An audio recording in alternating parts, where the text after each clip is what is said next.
Meus irmãos, boa noite. Graça e paz esteja com todos. Vamos dar sequência ao nosso estudo acerca do dom da profecia. Lembrando que é o último dom que nós iremos estudar. Quinta-feira passada a gente viu o conceito de profecia. Nós vimos que um profeta é aquele que fala em nome de Deus. E por isso era uma palavra infalível, autoritativa, inerrante. E também nós percebemos que havia em Joel uma profecia sobre profecia. Ou seja, o profeta Joel profetizou que na nova aliança, nos últimos dias, haveria uma profusão de profecias. Tanto é que ele usa os mesmos termos para falar dos novos profetas que virão, tal como eram os profetas antigos, que recebiam revelações por meio de sonhos e visões. E a gente viu que o apóstolo Pedro, em Pentecoste, entendeu que aquela profecia se cumpriu. Em Atos capítulo 2, ele pregou e disse que naquele momento estava se realizando a palavra de Joel, ou seja, a profecia da antiga aliança deveria ser uma mesma em natureza na nova aliança. Isso foi basicamente o que a gente viu quinta-feira passada, certamente com mais detalhes, mas hoje nós vamos entrar então na sequência do estudo e nós vamos ver primeiro hoje o testemunho de Pedro concernente à profecia. Agora eu vou falar de Pedro em sua carta e não meramente em Atos capítulo 2. Nós vamos perceber o que Pedro falava acerca da profecia. Inclusive é um texto muito conhecido e que nós já vimos quando estudamos a elaboração do cânon bíblico. Pois bem, o testemunho de Pedro concernente à profecia. Em 2 Pedro, capítulo 1, versículo 20 e 21, diz assim, acompanhe comigo mentalmente, ouça esse texto que é muito importante. Pedro escreveu o seguinte: acima de tudo, saibam que nenhuma profecia nas Escrituras surgiu do entendimento do próprio profeta, nem de iniciativa humana. Olha agora, esses homens foram impulsionados pelo Espírito e falaram da parte de Deus. Qual é o conceito de profecia para Pedro? Observe que Pedro fala que a profecia é algo dado por Deus e que os profetas foram impelidos pelo Espírito Santo. Só que a gente sabe que a profecia escrita, de fato, tem esse carimbo de Deus e é muito óbvio para nós que a profecia escrita é uma profecia inerrante. Mas Pedro, no versículo 21, disse que também a profecia era dada por Deus quando os profetas falavam. Ou seja, não eram somente profecias que eram escritas, mas profecias faladas. E na época de Pedro, nós temos uma abundância de profecias, e ele não faz nenhuma qualificação em relação às profecias que estão acontecendo na igreja primitiva. Para ele, profecia é o seguinte: seja escrita, seja falada, é algo dado por Deus. Então observe que Pedro faz essa qualificação, essa definição de profecia. Seja escrevendo, seja falando, o profeta fala da parte de Deus. Observe o que disse o Robertson em seu livro, página 21. A palavra profética comunica a verdade de Deus que de outra forma não poderia ser conhecida. Segundo Pedro, todas as experiências proféticas autênticas participavam desse mesmo caráter. Observe que a profecia, então, é um conhecimento dado por Deus, que de outra maneira nós não teríamos. Nós não teríamos de outra maneira. Profecia é revelação, e revelação é algo que Deus dá ao ser humano. Mas, particularmente, Pedro identifica essa experiência revelacional com as palavras que os profetas falavam, e não apenas com as palavras que os profetas escreviam. A experiência revelacional dos profetas não era limitada aos escritos canônicos. Tudo que era comunicado através deles, na forma de profecia, era a própria palavra de Deus, fosse falada, fosse escrita. Esse é o texto do Roberts. Isso aqui é muito interessante, porque como nós já lemos, e eu acabei de falar, para Pedro, a profecia vem de Deus, seja escrita e seja falada.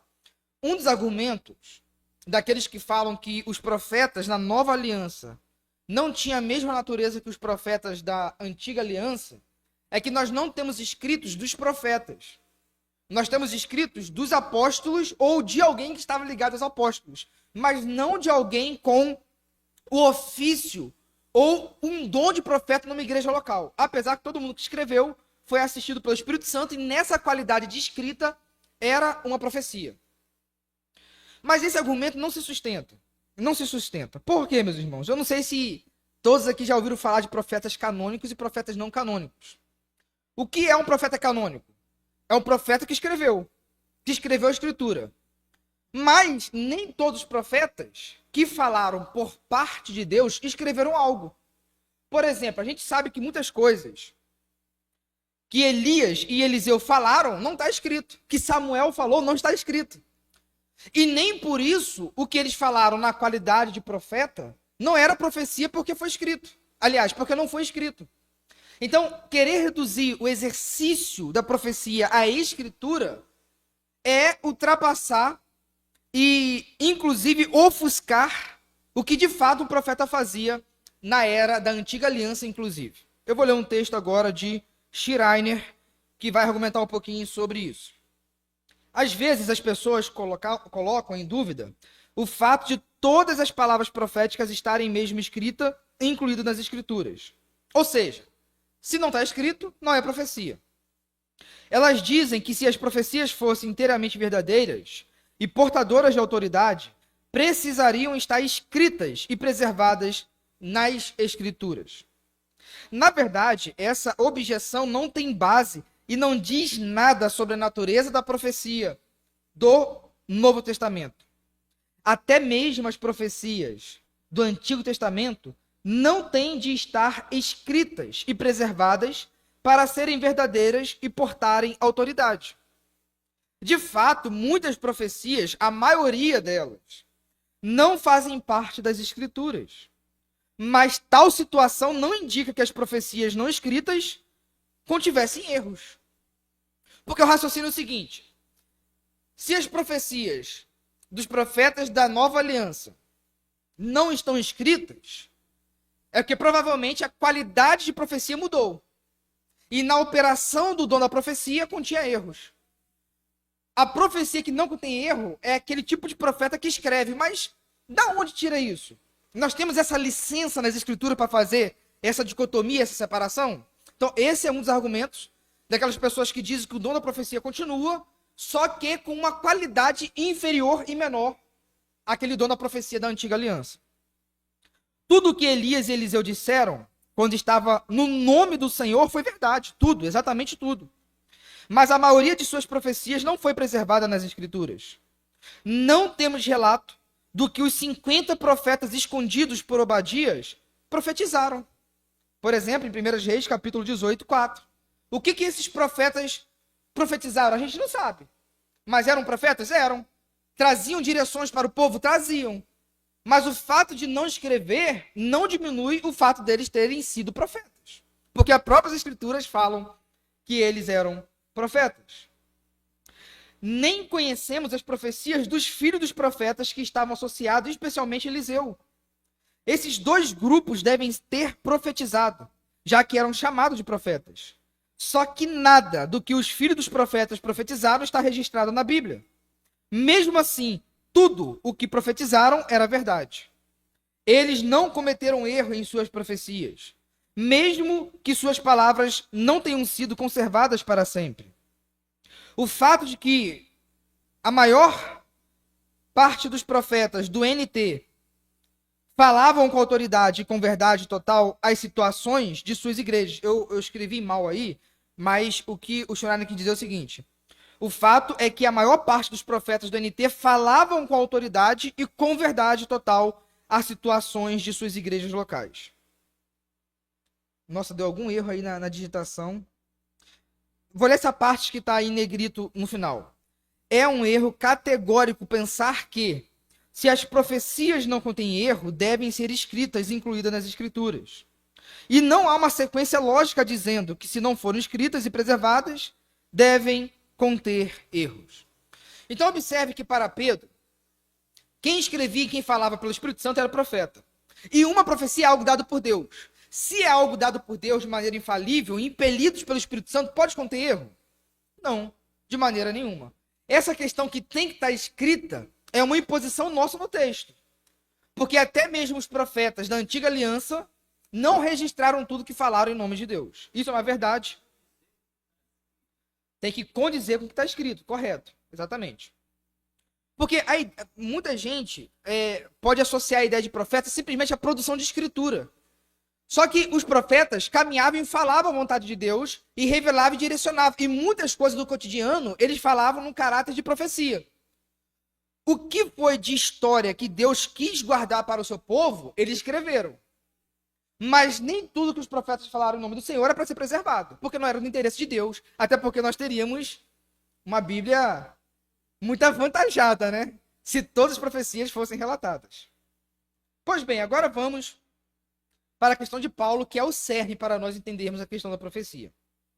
Vamos lá, então, trabalhar em Paulo. Irmãos queridos, observe o seguinte. Como que Paulo enxerga as profecias? Primeiro, testemunho de Paulo concernente à profecia. Para Paulo, a profecia tem a ver com espontaneidade. Tem a ver com espontaneidade. Eu quero ler esse texto com os irmãos, que eu vou deixar isso muito claro. 1 Coríntios 14, versículos 29 e 30. Olha o que diz a Escritura. E falem 2 ou 3 profetas. Observe que tem um número e limite para a ordem do culto. E o outro julguem. Mas se o outro, que estiver assentado, for revelado alguma coisa, cale-se o primeiro. Espontaneidade. O profeta recebe. Logo, profecia não pode ser pregação, o que a ala reformada mais prega. Na verdade, quem muito prega assim são os presbiterianos, que falam que a profecia é pregação. Mas observe que a pregação não é feita assim, o Charles está ali sentado, recebe algo e vai falar. A pregação é algo construída, num estudo, em exegese. Paulo fala que a profecia, o profeta no culto, na ordem da igreja local, recebe algo de Deus. E se um está falando, o outro recebe, isso significa o quê? Espontaneidade. É algo que Deus dá aos profetas da igreja local. Que na inauguração da igreja, e no primeiro século, existia com vigor. Nós vamos entender por que existia com vigor. Schreiner disse o seguinte: a revelação concedida é espontânea. Ou seja, não é derivada do estudo do texto bíblico ou de qualquer material tradicional. Esse texto em negrito agora eu coloquei e fiz questão, porque quando eu estou fazendo esses slides lá em casa, eu fico pensando assim, mas se eu falar que é algo, alguns irmãos podem objetar ou pensar algo de acordo com o texto, porque realmente o texto pode dar um quê de entendimento diferente. Então eu já antecipo. Eu não sei se eu consegui antecipar bem, mas vamos lá. O profeta pode comunicar imediatamente o que Deus lhe revelou, O profeta pode não comunicar imediatamente o que Deus lhe revelou. Mas a revelação em si é espontânea. Porque Paulo dá uma ordem. Em 1 Coríntios, Paulo está tratando dos dons? Tá. Mas qual é a preocupação de Paulo? A ordem no culto público. Paulo está subordinando o dom da profecia à ordem pública. E ele fala o seguinte: se um profeta recebeu a revelação do Senhor, que ele fale. Se recebeu outro, que esse outro agora fale. Mas que não passe de 3. Ou seja, é possível que na construção, na fundamentação da doutrina e da ética cristã, várias pessoas recebessem a revelação e guardassem consigo, para em outra reunião a pessoa falar.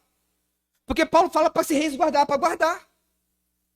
Mas o caráter da espontaneidade não foi tirado. O profeta recebeu no momento, mas deu em outro. Por exemplo, no Antigo Testamento, às vezes o profeta recebia visão e ficava ali um tempo. E depois comunicava. Isso não vai descaracterizar a profecia. Então, o texto aqui, quando fala para ter uma interrupção, está falando para cessar a proclamação da profecia no momento do culto público. Beleza?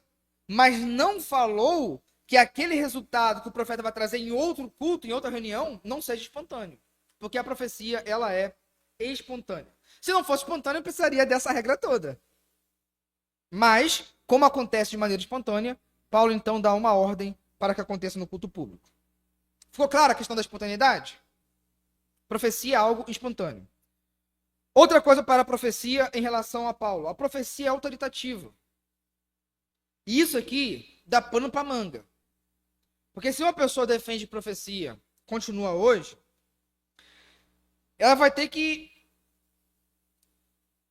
fazer um malabarismo para definir como se submeter a uma profecia atual. Eu estou antecipando um pouco. Que ele vai ver no final.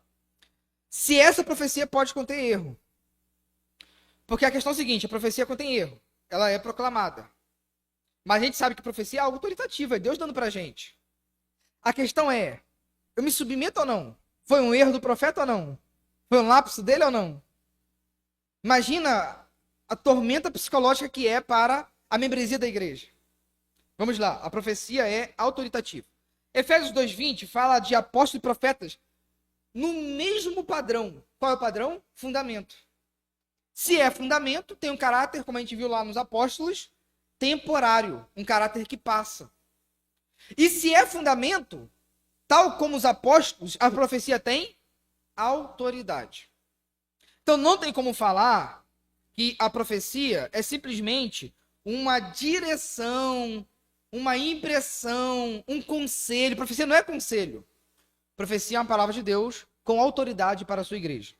Em 1 Tessalonicenses, capítulo 5, versículo 20, vai falar o seguinte: não desprezeis as profecias. Por que Paulo está falando para a igreja não desprezar as profecias? Ora, é possível que eu possa desprezar um conselho de um pastor, porque às vezes não foi um conselho sábio. É possível que eu possa desprezar uma má pregação, porque inclusive, essa é a grande diferença de julgar a pregação e de julgar a profecia, que nós vamos ver.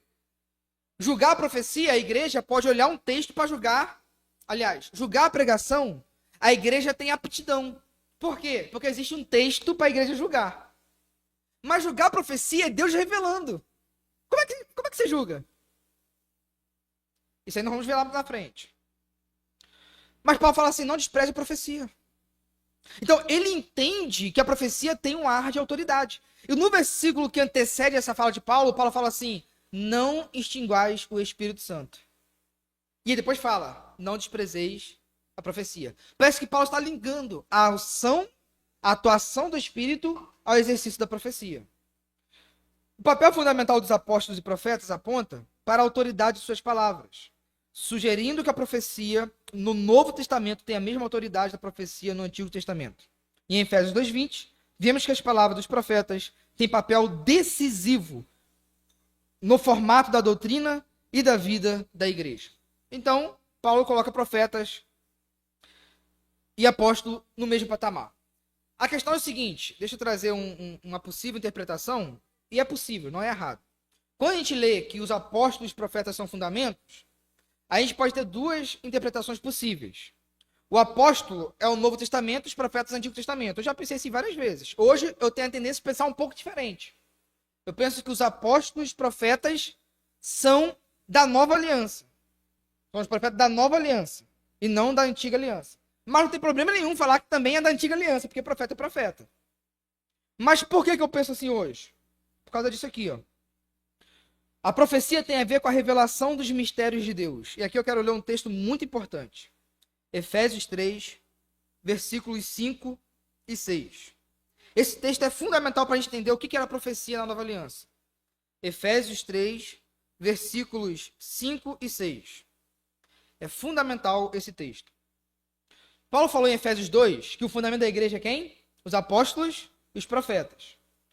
No capítulo 3, Paulo vai falar o que os apóstolos e os profetas falam. O que eles estão fazendo enquanto fundamento da igreja. E Paulo vai definir. Então, a melhor maneira da gente definir profecia é usando Paulo em favor de Paulo.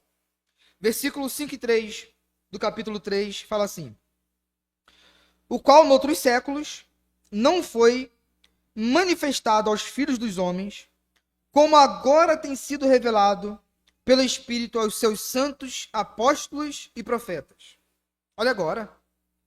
A saber, que os gentios são co-herdeiros e de um mesmo corpo, e participantes da promessa em Cristo pelo Evangelho. Observe que Paulo falou que nos séculos passados, esse mistério de Cristo não foi dado a ser conhecido. Logo, os profetas da antiga aliança não tinham esse entendimento que os apóstolos e os profetas da nova aliança estão tendo. E o que os apóstolos e os profetas estão revelando? Que os judeus e os gentios são um único povo encabeçado por Cristo Jesus. O que a profecia fazia na nova aliança? Revelava os mistérios que outrora era oculto aos profetas da antiga aliança.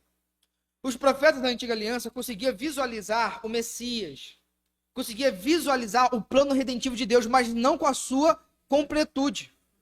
Na nova aliança, a partir dos apóstolos e também dos profetas, Deus começou a revelar que mistério era aquele que na antiga aliança ainda não houvera sido revelado. Então, Paulo definiu o que os apóstolos e os profetas faziam na nova aliança. Revelar aquela doutrina que estava oculta antigamente. Que judeus e gentios são apenas um corpo em Cristo Jesus. A propósito, não há dúvida de que o texto de Efésios 2:20 tem em mente os profetas do Novo Testamento. E isso é confirmado por Efésios 3:5, onde Paulo diz que o mistério não foi dado a conhecer aos homens de outras gerações, mas agora, ou seja, nesse momento, nessa nova aliança, foi revelado pelo Espírito aos santos apóstolos e profetas de Deus. O mistério é que judeus e gentios são, de igual modo, membros da igreja de Jesus Cristo. E é óbvio que essa verdade não foi revelada aos profetas do Antigo Testamento, com a mesma clareza concedida aos apóstolos e profetas do Novo Testamento. De fato, a ordem das palavras, primeiro apóstolos e depois profetas, confirma que se pensou nos profetas do Novo Testamento, já que esperaríamos que a ordem fosse profetas e apóstolos, se a referência fosse aos profetas do Antigo Testamento. Muitas pessoas que defendem que o dom da profecia ainda continua, pensam que o dom da profecia é uma profecia para nortear pessoas individuais a tomar escolhas da vida. Só que o papel da profecia na nova aliança não era essa. Paulo disse o que a profecia fazia na nova aliança. Era o quê? Trazer revelação das doutrinas que estavam ocultas na antiga aliança. Então a profecia na nova aliança era revelar os mistérios de Deus. Quando o Novo Testamento fala mistério de Deus, mistério que estava oculto em Cristo, está falando de desdobramentos do plano da redenção que antes não era possível saber até que Cristo fosse revelado e o Espírito Santo fosse doado. Então muitas coisas ficavam ocultas na mente dos profetas da antiga aliança. Mas agora não, na nova aliança, as coisas foram dadas a ser reveladas. Então Paulo definiu que o papel da profecia era trazer revelação aos mistérios que antes foram ocultos. Então, para Paulo, a profecia precisa ser espontânea, ela é autoritativa e ela é a revelação dos mistérios de Deus. Então, quando a gente lê 1 Coríntios 14, e se a gente lê sem esse entendimento, a gente acha que de fato a profecia é trazer revelação para o Ítalo, a direção de Deus para a sua vida. Mas não é isso que Paulo está falando. Por que Paulo quer que todo mundo profetize? Porque assim toda igreja vai se encher do conhecimento da doutrina de Cristo. Vai saber dos mistérios que outrora não era revelado. Vai saber da ética que o Senhor quer que a igreja viva. Vai saber da profunda doutrina, da sã ortodoxia. Por isso que Paulo tem uma preferência e coloca o dom da profecia lá em cima. Tanto é que ele fala assim, esse é o maior dom. Por que profecia é o maior dom? Porque está trazendo a revelação dos mistérios de Deus. Paulo vai falar que os profetas estão apenas abaixo dos apóstolos. Só. Em 1 Coríntios, capítulo 12, versículo 28. Vamos chegar lá. Mas Paulo não descaracteriza e nem diminui o dom da profecia.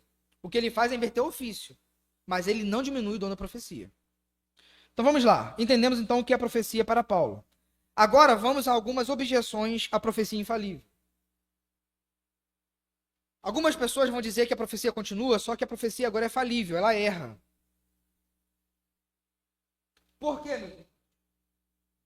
Porque Deus dá uma ideia inspirada, mas deixa na mão do profeta para ele entregar. E ele pode errar, calcular coisa errada, usar palavras que Deus não queria que ele usasse. Leia comigo 1 Coríntios, capítulo 12, versículo 28. Nós vamos ver 4 objeções. Existem 4 argumentos contra a profecia infalível. Vamos ver 4 argumentos agora. 1 Coríntios capítulo 12, versículo 28. A primeira objeção que as pessoas vão usar para falar que a profecia tem uma natureza diferente, uma qualidade inferior à profecia do Velho Testamento, é que há uma hierarquia clara entre apóstolos e profetas. E de fato há. O ofício do apostolado agora é maior do que o ofício dos profetas. Mas Paulo não está falando que o dom e a realização da profecia contém erro, ou seja, um dom diferente que os próprios apóstolos têm. Não é isso que Paulo está falando. Vamos ler. 1 Coríntios 12, 28. E a uns pôs Deus na igreja. Olha agora. Primeiramente, os apóstolos. E depois, meus irmãos, profetas. Em terceiro, doutores, ou mestres, pastores. Depois, milagres, depois, dons de cura. Mas observe que Paulo esclarece uma hierarquia. Deus colocou primeiro nas igrejas os apóstolos. E depois, os profetas. Por que os apóstolos e os profetas vêm antes de mestres e pastores? Porque eles estão lançando fundamento. Os pastores, os mestres que vêm depois do profeta, vai usar esses dois para cuidar e apacentar a igreja de Cristo Jesus. Então, essa profecia que foi dada na igreja local precisa estar submetida a uma tradição, a um ensino dos apóstolos. Então, como é que eu vou saber que é uma profecia de Deus ou não? Conhecendo a doutrina dos apóstolos. Por isso que em Atos capítulo 2 fala que a igreja, ela permanecia na tradição, nos ensinos de quem? Dos apóstolos. E é essa tradição, esse conjunto de tradição dos apóstolos, que vai dar subsídio para a igreja para julgar os inúmeros profetas que surgiram na igreja primitiva. Os apóstolos foram dados diretamente por Cristo, como os cabeças da igreja. O dom da profecia era difuso, espalhado. Portanto, era necessário um limite apostólico que validasse as profecias por meio do julgamento. Todo apóstolo tinha qualidade de profeta, mas nem todo profeta tinha qualidade de apóstolo. A afirmação de Paulo de que a sua palavra é superior à dos profetas, em 1 Coríntios capítulo 14, versículo 37 e 38, e aqui é um dos textos que eu dei quinta-feira passada como um desafio, porque fala assim: se ídolo fala que é profeta, mas não reconhece que eu sou apóstolo, ele não é profeta. Por que Paulo está falando isso? As afirmações de Paulo de que a sua palavra é superior à dos profetas, em 1 Coríntios capítulo 14, versículo 37 e 38, não sugere que as profecias possam conter erro. Ele aborda a situação potencial em que alguém que afirma ou pensa ser profeta ignora o que Paulo ordena. Olha agora. Se um profeta ignora o que Paulo diz, então ele é ignorado por Deus. A questão aqui não é se as palavras do profeta estão em meio a erros, mas se ele é ou não um profeta falso. Se eles afirmavam ter uma mensagem de Deus que contradissesse a Paulo, eles não faziam parte da igreja de Cristo.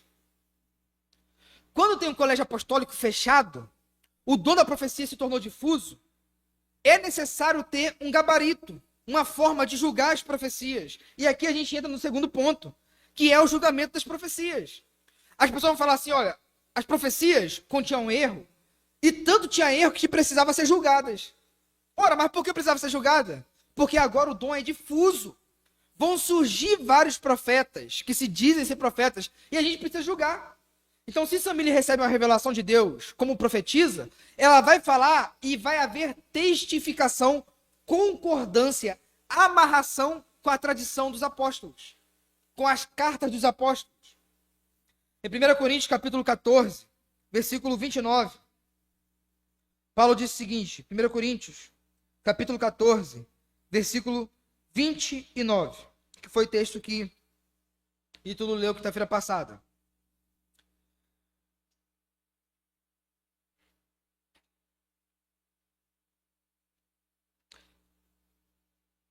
E falem 2 ou 3 profetas, e os outros julguem. Olha o versículo 30. Mas se o outro que estiver assentado for revelado alguma coisa, cale-se o primeiro. Porque todos podereis profetizar, um depois dos outros, para que todos aprendam e todos sejam consolados. E o espírito dos profetas estão sujeitos aos profetas, porque Deus não é Deus de confusão, senão de paz, como em todas as igrejas dos santos. Meus irmãos, agora pule um pouquinho para o versículo Deixa eu ver aqui.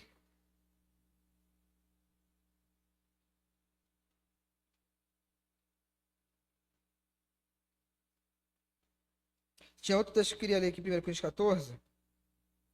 Qual que foi aquele, Lito, que você leu?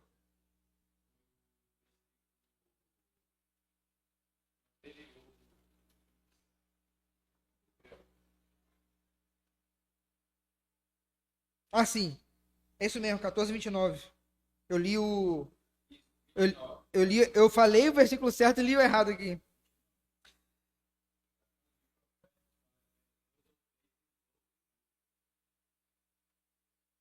Isso aí. E os outros julguem. Observe, por que Paulo está falando isso? Para julgar a profecia. Será que tem erro na profecia?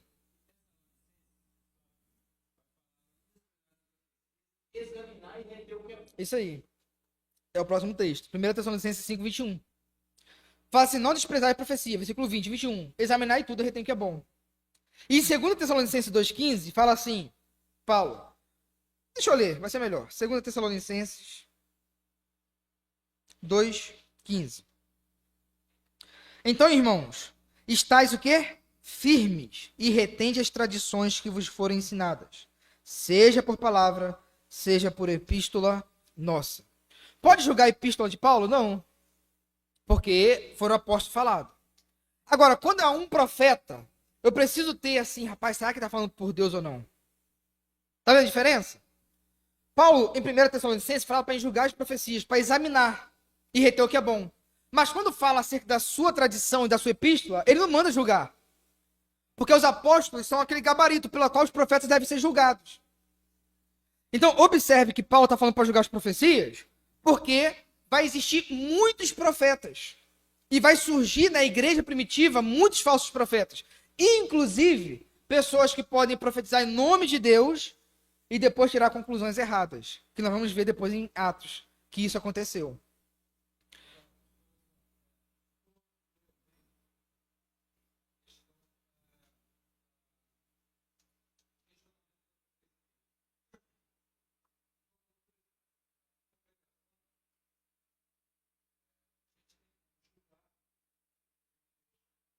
Sim.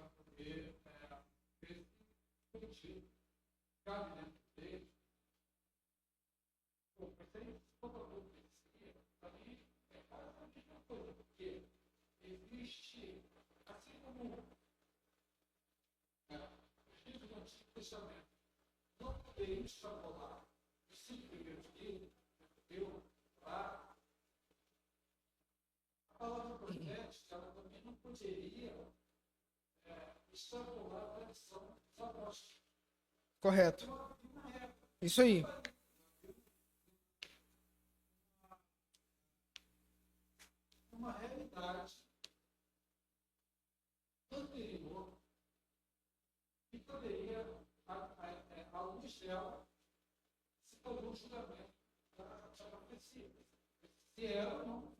Correto.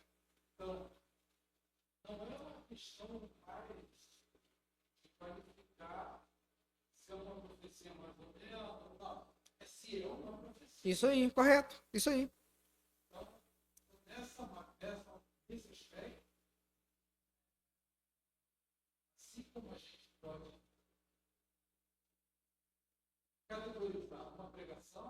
Correto. O profeta. Isso aí. Eu talvez fui incompleto no meu comentário. E foi até bom você falar fazer esse adendo aí. Por quê? Eu posso, quando o pregador errar? Tá tranquilo? Mas foi profecia? Foi o quê? Pregação. E por que os irmãos sabem que está errado? Porque está de acordo com as escrituras. Mas não tem. Ninguém vai pregar com ar de infalibilidade. Entendeu a diferença? A profecia não. Toda profecia certa vai bater certinho. Por isso que quem defende o dom da profecia hoje, sobretudo nos meios históricos, defende a profecia falível. Porque a pessoa fala e erra. Aí a pessoa fala assim, mas isso não desqualifica a profecia porque faz isso com o sermão. Mas o sermão não tem ar de profecia. Eu não me levanto como profeta da igreja. Eu me levanto como pregador, como pastor. E o pastor está abaixo, como a gente viu aqui de Paulo, dos apóstolos e dos profetas. Por quê? Porque eles são fundamento. A questão é, um sermão, um pastor pode errar, e isso acontece. Eu posso mudar de ideia. Eu até falei com os irmãos, posso mudar de ideia. Um profeta nunca. O profeta vai falar assim, é isso, isso, isso, pronto, acabou. Ele não vai mudar. Ou não é. Exatamente, correto. Isso aí, correto. Por isso que a gente faz. Eu não gosto muito desse termo, mas é adequado. Ou cessou ou não. Entendeu? Porque esse dom de profecia, se a profecia é impelido pelo Espírito Santo, inclusive na fala, como o Pedro falou, tem que ser algo justo e certo. E por que houve essa necessidade de difusão de profecia no Novo Testamento? Por que Deus não deu só aos apóstolos? Meus irmãos, será que os apóstolos tomariam conta do Mediterrâneo? A gente está lá em Corinto esperando a carta de Paulo. Até lá a gente fica assim, a gente não vai fazer nada, porque a gente não sabe. Deus levanta o profeta e fala, ó, não pode comer carne sacrificada a ídolo não. Sim ou não? O pessoal está lá na dúvida. Aí vem o profeta e fala assim, olha, é melhor que não. Mas quem é que vai gerar o fundamento ali escrito, a tradição que vai fazer com que esse profeta está acertando ou não? O apóstolo Paulo, que fundou a igreja. Então, o apóstolo Paulo, quando fundou a igreja, ele deixou uma tradição dele. Correto? Por isso ele fala, ó, a igreja aí vai ter profeta, mas você tem que julgar de acordo com a minha profissão, com o meu ofício, que é apostolado. Então, há uma necessidade. A igreja é espalhada em todo mundo. E aquela igreja está assim, à mercê. Gente, o que vai acontecer? O que eu preciso fazer? O que eu preciso crer? E Deus revela profetas. Até que os apóstolos consigam articular todas as coisas de acordo com a revelação que eles receberam. Porque eles, de fato, são cabeça da nova igreja. O fundamento, de fato, é apóstolo e profeta, mas o cabeça são os apóstolos. Tanto é que a profecia verdadeira precisa bater com os apóstolos. Era para saber se era falso ou não profeta. Isso aí. Isso aí. Se a gente aceita que pode existir profecia falível, cai por terra todo esquema de você julgar um falso profeta. Entendeu? Porque assim, se é falível, e um profeta, imagina na igreja primitiva, todo mundo precisando saber a doutrina, todo mundo precisando saber o que pode e não pode fazer. Porque antes era uma realidade. Era Jerusalém, era todo mundo circunscrito a Israel. Agora é o mundo todo de várias culturas. O pessoal não sabe a ética cristã. Tá todo mundo ali em ansiedade, querendo saber o que é para fazer, o que crer. Aí levanta um profeta falível que pode errar e gerar um monte de confusão na igreja. Então, julgar a profecia é o seguinte: é julgar se o cara é ou não profeta. E se for falso profeta, deve ser excluído da igreja. Entendeu? Não é para julgar assim, esse conteúdo tá certo ou não. Apesar que você julga o profeta pela profecia. Mas era, de fato, para saber se aquela pessoa que estava falando era levantada ou não por Deus. Porque essa pessoa que foi levantada por Deus jamais iria contradizer uma tradição apostólica.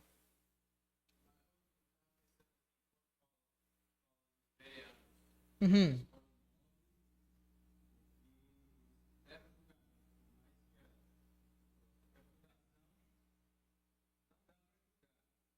A epístola. A epístola não dá para julgar. A epístola de Paulo ninguém vai julgar se é verdadeiro ou não. A carta, a tradição que Paulo passou não é julgada. Agora, ensino, os bereanos estão vendo no Antigo Testamento se aquilo se cumpriu em Messias. Porque Paulo está evangelizando. Pai, isso aqui realmente aconteceu? Isso aqui foi assim, assim, assado? Essa promessa que Salmos falou, de fato, Paulo está conectando corretamente? A pregação era comum. Um apóstolo era homem comum. O apóstolo era homem comum. Agora, quando falava na qualidade de profeta e escrevia, não. Você não julga. Agora, um profeta na igreja, você precisa saber se ele é um falso profeta ou não. Isso aí, que seja nata. Agora, um outro versículo para encerrar esse ponto aqui é Romanos 12, versículo 6. Paulo fala assim, ó, Romanos 12, 6. De modo que, tendo diferentes dons, segundo a graça que nos é dada, se é profecia, seja segundo a medida da fé. Ou seja, segundo a proporção da fé. Algumas pessoas falam assim, tá vendo só? A profecia é, se eu tenho muita fé, eu vou profetizar muito, vou ver muita coisa. Não é isso. A profecia, na proporção da fé, a fé aqui, não é fé de confiança, é fé de quê, meus irmãos? De doutrina. A profecia não pode extrapolar a fé apostólica. Então, as igrejas não têm tudo dos apóstolos. O cano ainda está em construção. A revelação ainda está sendo dada. Só que a igreja transmitia o que Paulo ensinou. Paulo fala assim as cartas de Efésios, e faça a carta circular. Mas até isso, Deus está levantando profetas para dar direções circunstanciais para a igreja. Olha, isso aqui não pode. Ó, isso aqui pode. Ó, isso aqui é o jeito de viver. Porque a igreja está nessa demanda de altamente, essa necessidade que existe no primeiro século. Quem acha que os profetas do Novo Testamento podem errar, defende que as profecias são avaliadas, não os profetas. Aí, tá vendo? Paulo falou para julgar a profecia, não os profetas. Só que essa distinção não é persuasiva, porque a única base pela qual os profetas do Antigo Testamento podiam ser avaliados é pela sua profecia. Como é que se julgava um profeta? Se ele pregou algo que vai acontecer ou se ele pregou algo contra Moisés. Então, como é que você julga um profeta? Pela profecia. Vimos em Deuteronômio 18, 21 e 22 que a autenticidade dos profetas do Antigo Testamento é determinada pelo fato de as suas profecias se cumprirem. Quando lemos 1 Coríntios 14, 29 e 1 Tessalonicenses capítulo 5, versículo 20 e 21, o mesmo critério é aplicado. Não há outra maneira de determinar se um profeta é autêntico, a não ser pelas palavras que fala. Demonstra-se que são falsos profetas, assim como no Antigo Testamento, se as suas profecias falham. Então, meus irmãos, determinar quem era falso profeta ou não era determinar tudo para a igreja. Porque se a igreja não julga de acordo com a proporção da fé, elas vão ter um falso profeta na igreja, e a igreja vai ter outra doutrina, outra ética, outro Deus, outro momento. Para encerrar esse ponto, 1 Samuel 3,19 fala que nenhuma de suas palavras caiu por terra. Como é que se julgava um profeta? Nenhuma de suas palavras erra. Ou seja, tem gente que fala assim, não, o ídolo é profeta sim, porque já profetizou 10 e umas 9 ele acertou. Mas profeta não é chutar 10 e acertar 9. Profeta é acertar tudo. Não é acertar 9 menos 1 para ser profeta. Erra nenhum. Conceito barato. Correto.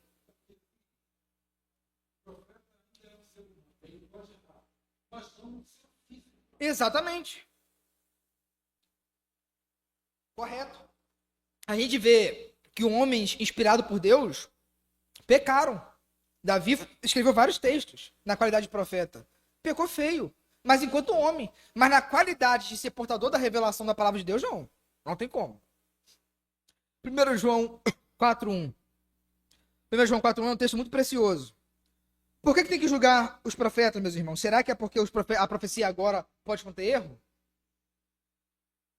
1 João 4:1. Amados, não creiais a todo espírito. Às vezes a gente é julgado, sobretudo a igreja tradicional, que nós somos incrédulos, que a gente não dá voz para tudo. Mas João fala para a gente não crer em todos os espíritos. João fala que a igreja primitiva podia ter um problema. Qual era o problema? Ser crédula demais, crer em tudo. 1 João 4:1. Amados, não creiais a todo espírito, mas provai se os espíritos são de Deus. Por quê? Porque já há muitos profetas que têm se levantado no mundo. Porque há muitos falsos profetas se levantando no mundo. Então por que tem que julgar profeta? Meus irmãos, tinha como julgar apóstolo? Não, porque apóstolo é apóstolo. Eram os 12, todo mundo sabia. Era Matias e os 11 e Paulo, os 13. Não tinha o porquê julgar apóstolo. Apóstolo era apóstolo, foi credenciado, foi dado direto por Cristo. Já era evidente. Alguém fala assim, eu sou outro apóstolo. É falso. Agora, o dom da profecia foi distribuído mundialmente. Não tem que julgar para saber se é falso ou não. Tá vendo a diferença de apóstolo para profeta? Mas a diferença não está na qualidade da profecia, está na questão circunstancial, de fundamento da igreja. Os apóstolos são óbvios. O dom da profecia não, foi derramado em várias igrejas. E poderia surgir falsos profetas. E 1 João falou que já se levantou vários falsos profetas. Com certeza. Pedro pegou, se levantou agora, se cumpriu a palavra de Joel, todo mundo vai profetizar. Rapaz, ó, Deus está falando comigo aqui. Tem que julgar. Tem que submeter, exatamente. Então observe que o julgamento não descaracteriza. O ofício da porta-voz de julgamento, de fato, era o profeta no Antigo Testamento. No Novo Testamento, você vai julgar pelos apóstolos. Mas a natureza da profecia é a mesma. É inerrante, é autoritativa. Paulo fala para não desprezar. Paulo fala que depois do apóstolo são os profetas. Então, meus irmãos, a gente precisa ter muito isso em nossa mente. Gente, não vai dar tempo de terminar. Vai faltar 2 objeções da profecia infalível. Quinta-feira que vem eu vou terminar isso aqui de qualquer jeito. Nem que passe rapidinho. Mas isso aqui é muito importante. Por que eu acredito que a profecia não é falível? Pois é, eu vou chegar lá na parte prática, lá no final do estudo. Tem mais coisa ainda. Quinta-feira que vem a gente termina.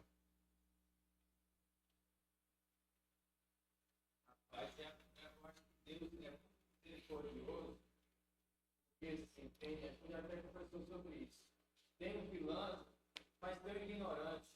Uhum. Porque o cara se arrogar e falar assim, disse o Senhor. Eu já ouvi várias vezes, cara, várias vezes. Sim. Se levantando no culto. Cara, o negócio então é Deus que está mandando, é espontâneo, é direto, é infalível. E o cara está se Correto. tendo essa presunção de assumir esse lugar. Eu acho.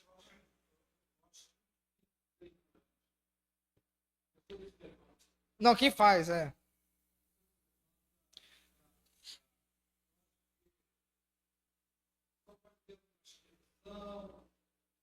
Gostaria muito de ser lugar, mas tudo isso a gente sabe. É. Quando se levanta assim com essa arrogância, eu acho difícil. Agora vamos chegar na parte prática, que diz o seguinte. Inclusive eu vou falar sobre isso. Tem algumas impressões que acontecem hoje. Às vezes a pessoa acha que é profecia. Pode achar. Por causa do ambiente que ela vive, não é pastoreada. Ela acha que a profecia existe. Olha, meu irmão, Deus me trouxe a palavra para você. Às vezes foi simplesmente uma ideia que ela teve. Porque hoje em dia tem muito profético.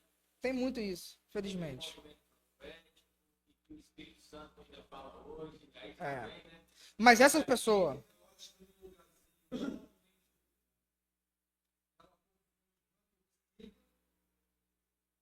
Eu gostaria nem que fosse uma coisa. Eu acho que lá no lugarzinho, o ritmo ideal. Essa. Sim, não é uma coisa fácil. Mas, meus irmãos, ficou claro o papel da profecia na nova aliança? Eu não terminei o estudo. Eu falei que seria o estudo mais conceitual ser a profecia, porque de fato é o mais espinhoso, mais difícil. Porque a gente pode qualificar profetas do antigo e do novo diferente. Enfim, mas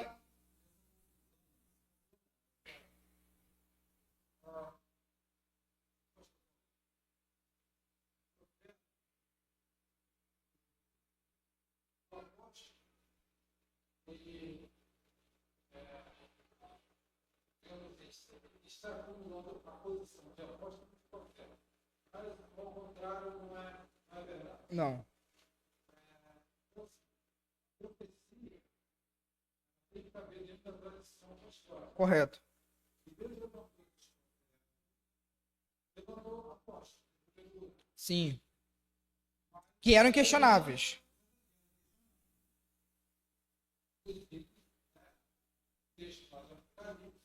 Sim, isso aí. Correto.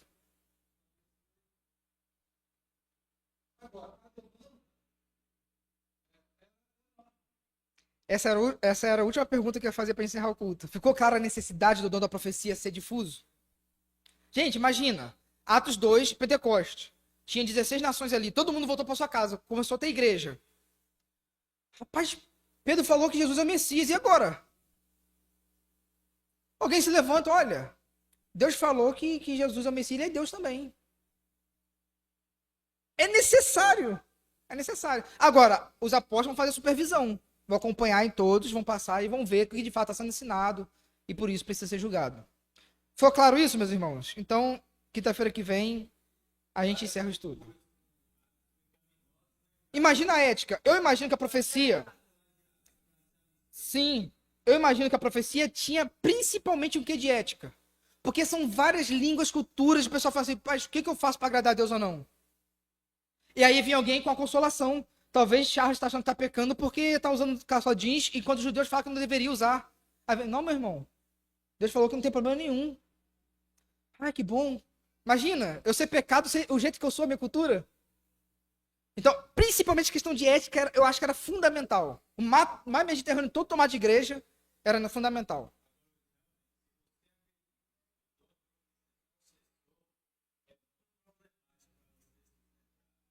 Não vamos chegar lá na parte prática, né, nessas finais aí. Vamos orar então, meus irmãos. Agradeço a paciência dos irmãos. É um assunto que às vezes dá uma fumacinha, né? Mas faz parte. Tá bom, gente? Vamos orar? Vamos colocar de pé? Vou pedir a irmã Maria José que esteja orando para a gente encerrar o estudo de hoje à noite.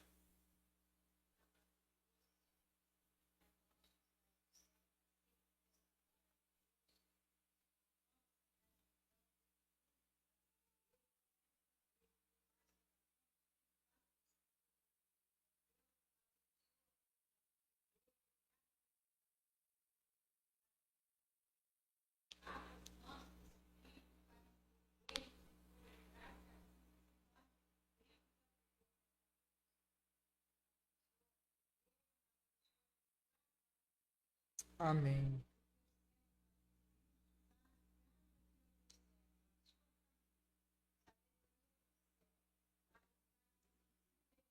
Sim, Deus.